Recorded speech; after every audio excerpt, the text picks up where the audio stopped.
Hi everyone, it's Jerry here. Today I'm going to show you how to do mission planning. I'm projecting the remote control to a big screen so you can get a better view. Now here we click the pilot tool. Click flight route.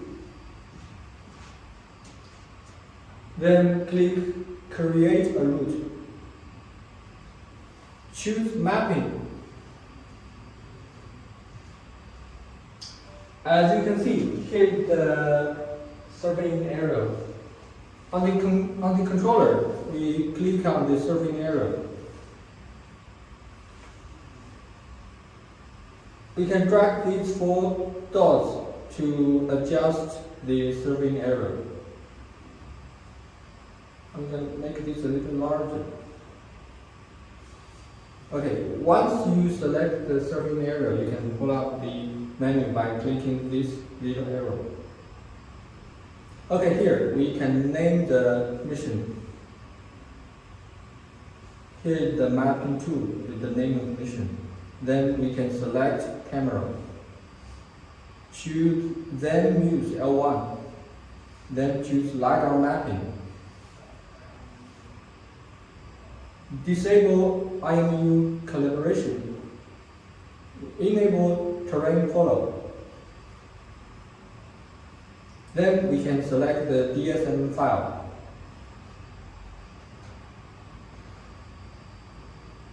Here we already loaded a DSM file. We can choose it by clicking its name.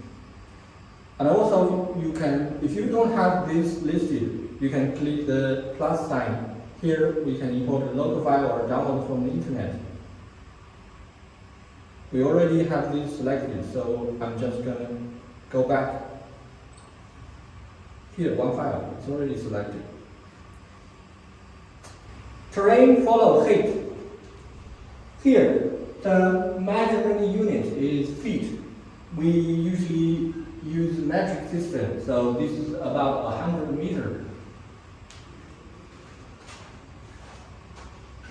Takeoff speed. We usually use the default value. And the speed, we usually use 5 to 10 meters per second. Course angle. You can change the course angle by dragging this